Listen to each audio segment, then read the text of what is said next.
What's going on YouTube? My name is FG3000, I'm back in the place to be, and welcome to Tales of Radiance, a brand new idle game that came out a couple of days ago. So if you do want to download the title, I will have the links in the description below. So let's go ahead and get started off as we always do with the heroes that you can collect. And as you guys can see, the artwork, the artwork is fine. I'm actually okay with the artwork. FG doesn't necessarily need all of his hero collectors to have half-naked waifus in it, right? I know that's a misconception, and it's partly true, but it ain't true all the way. But with the character designs here, like I said, the designs are okay, but something about the animation is just throwing me off.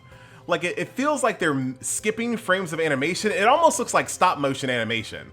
They just animate really strange, and I don't like it. I do not like it. This character right here, I think looks fine, but the way she animates just looks really weird. So I am not going to be giving this game my stamp of approval when it comes to heroes that you can collect, even though some of the characters are okay looking. That's actually okay. There's nothing wrong with these character designs. I just don't like the way they're animated. So there ya go. Let's go ahead and jump over here to combat. Now this game kind of reminds me of Aurora Legend. When it comes to your characters are just constantly running down here. This is basically your combat window here. You get to a certain point where you can fight a boss, and that allows you to kind of move on to the next level. When it comes to ×2 speed, this does not activate until you're level 20. Boom, got level 20 just for you. But do keep that in mind. It does have a soft VIP, so when you first begin the game, there's going to be a lot of things that you can't do, such as ×2 speed and quick crafting, things of that nature. But eventually you'll hit a level where those things will unlock for free. So if you're going to do VIP, at least do a soft VIP. But this is basically combat here, and even if I liked the characters in this game, they're too small. I still think they're too small. I really don't understand this fascination with making the combat window so small and then everything else big. You can minimize this and make it go away, only have this on the screen, only have this on the screen, and then just give us some more combatness. Just really, really strange. Of course, you can always, man, I already used my free blitz for the day. This is where you get 120 minutes worth of gains here. I already used it.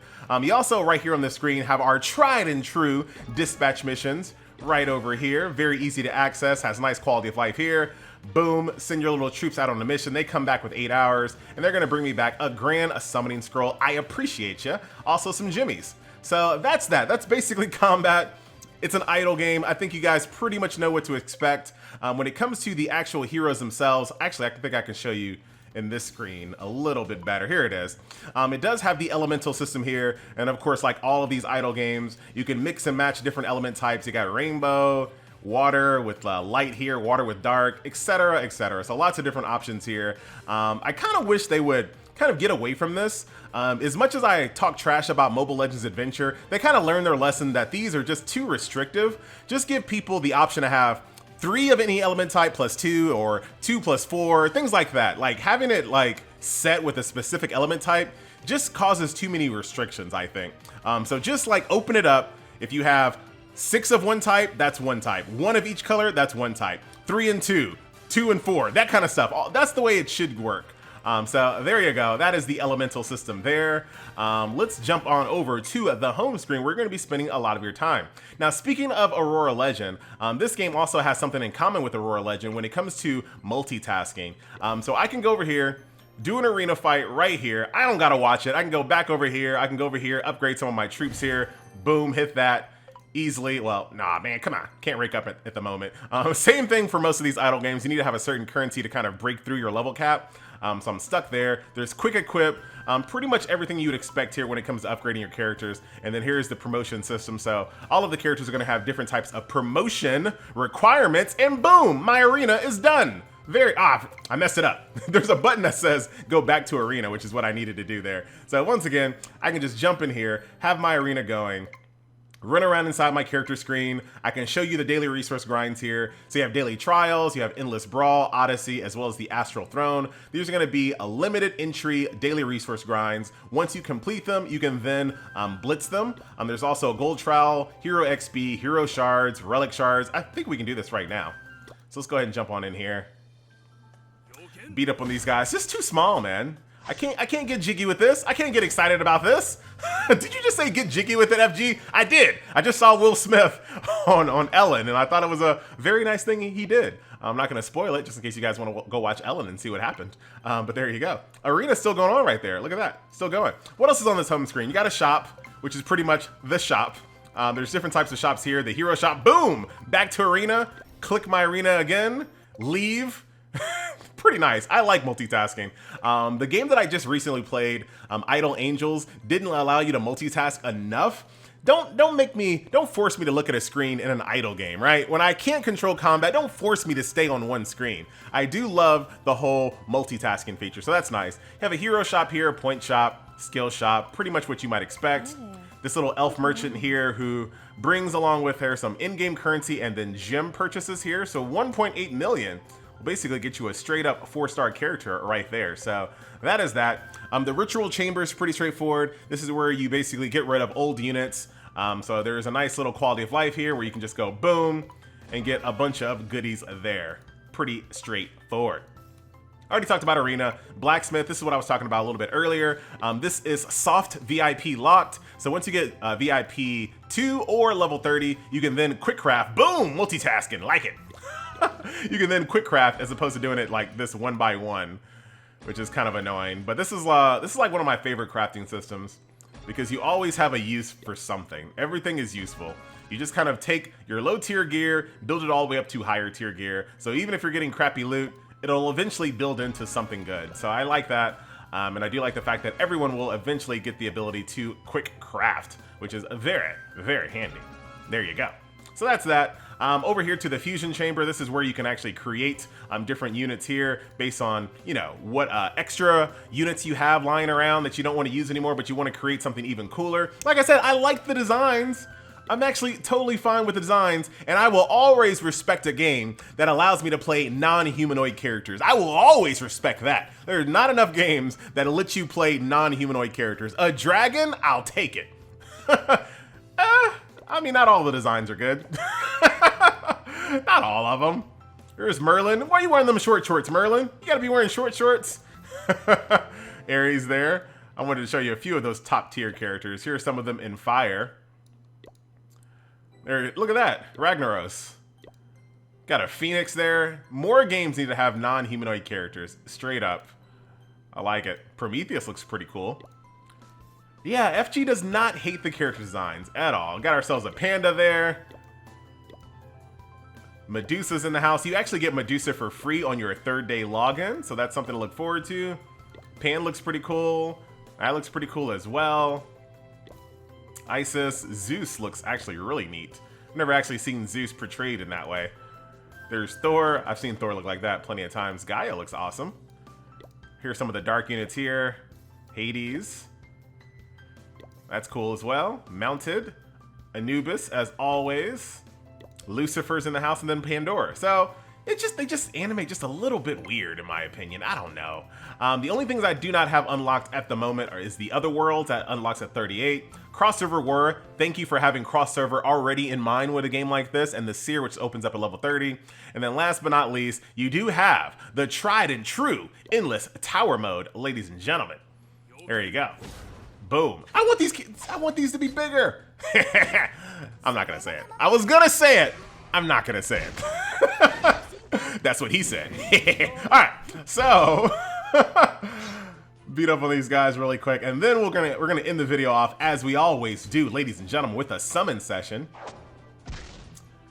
Very nice. Oh, actually, I take that back. Even though they don't have that big chunk of the screen that's missing or taken up in the campaign, they still didn't use it for anything. They still just kind of have it not doing anything. That's a little weird. One actual thing that I kind of respect in this game is that there's not a lot of cash packages in this game. There are a few, don't get me wrong, but when it comes to idle games, they usually just flood you with cash-only packages. Here's that Medusa I was talking about. This game actually doesn't have too many. So you saw these right here. You have like your monthly pledges, which is kind of par for the course these days. This right here, don't look at that. This is not what I was talking about. I'm talking about straight cash packages. I know what that looks like. I know. But you got a lot of things here which are basically allowing you to hit milestones during your 7-day journey to kind of hit these different milestones and get different achievements. So that is that. But what I actually meant, as the game rudely made me look like a fool, is there's not a lot of cash only packages. These are the only ones right over here. So where you have like your recharge rush, you have some discount packs, you have a recharge like bonus going on. Here are like the real cash packages here. Your silver and gold card, you got a weekly, you got a monthly, and that's pretty much it. And this is pretty typical. As you hit certain levels, you get gems that you can buy this for $14.99. Normally, when you look at these games, there is like 50 different cash-only packages. I know the game tried to make me look like a fool right here, but there's not that many comparatively to most other idle games on the market. For whatever reason, idle games really like to be very scummy in general. So that is that. Here's your first recharge right there, Athena. Very, very nice. And then before we get into the summons, there's actually an event going on right now. So if you do decide to play this game, if you go over here to timed events, I think it is this one right here, the timed offer. As you play the game, you're gonna get these little crests, I believe they're called right here. Just by playing the game, doing your thing, and then you can go in here and redeem them in the shop. Keep in mind, I was pretty casually playing this game leading up to this video. I already have 118. I'm pretty close to being able to just buy this character flat out, 5-star, just like that. So pretty nice, and there's other things in the shop that you can buy as well. So there you go. Let's end the video, FG. Here we go, some summons. Here's a summoning animation. Pretty cute little summoning animation there. We'll skip them from here to see if there's anything good. This is like the low tier summons. So that's why you're seeing a bunch of 1-stars, nothing too crazy there. We have a friendship summon. I don't have enough friendship built, so we're not gonna do one of those. And then here is the grand summon. So these are gonna be some of the better summons right here. We got this cute little maid girl, nice. Not gonna share that with anyone, no one cares. All right, bunch of 3-stars, you're kind of cute there. Hey, Karzan, he looks cool. Looks like a... Oh no, I clicked share. I clicked share, let me out. Nobody on your Facebook cares, all right? Even if I was your Facebook friend, I wouldn't care either. I'd be like, what are you doing, dude? Delete this. Let's do a 10 pull with our diamonds here. There goes Tyr, pretty boy Tyr. Already have Bard, but that's gonna allow me to power her up. Reaper looks kind of cool there. And let's do one more. Luna. Okay, more Bard, and there you have it. And thanks to doing a few summons here, I'm also gonna get a bunch of these little milestone rewards, which is always nice. Thank you, appreciate it. All right, so that will do it. Ladies and gentlemen, boys and girls, I mean, this is kind of like, we've had a big sea of idle games as of late. What's in this fusion chamber? Yeah. Can I just press the button and like automatically do it? What's going on here, YouTube? Do I have 5 of these? I don't have 5 of these. Why is it giving me a little indication that I can do something? I can't do anything yet. It's not time. It's not time yet. Because these are like, this is gonna take them away from there. I don't know why it has a red dot there when I clearly don't have the resources to do that. But anyway, as of late, there's just been a sea of idle games, and there are a bunch of what I would call like lower tier idle games. This being one of them. Like, I would consider things like Idle Heroes, of course AFK Arena, even Mobile Legends Adventure, even though I don't like the monetization of that game anymore. It is a higher tier idle game. And then you have like a slew of like tier 2 and tier 3 idle games that are kind of like are at the bottom. I feel like you're safer and better off just playing one of the higher tier idle games, because they all kind of play the same, you know what I mean? But at the end of the day, you don't really need a lot of time to play them. So if you want to have like 3 idle games that you play and just log in, knock them all out, boom, boom, boom on your phone or something like that, hey, you got lots to choose from as of late. So there you have it. Ladies and gentlemen, boys and girls, you forgot to tell us about Relics, FG. I sure did. Relics are basically a passive weapon that you can equip to your party. As you can see right here, I can equip one of these different types of weapons here, and they're gonna give me some different types of bonuses based on what I'm trying to accomplish. True damage, higher accuracy, healing my allies, boosting my attack power, bleeds, things of that nature. So I can kind of, depending on what my team looks like, maybe I can offset my weaknesses with one of my weapons, or I can make myself even stronger and kind of really capitalize on my strengths with those as well. So there you go, ladies and gentlemen. Can I find a guild boss real quick? In the video that way? Here we are. This is a guild boss. too small, man. Too small. That's what she said. Once again, my name is FG3000. Thank you so much for watching, and I will see you guys in the next video. Later.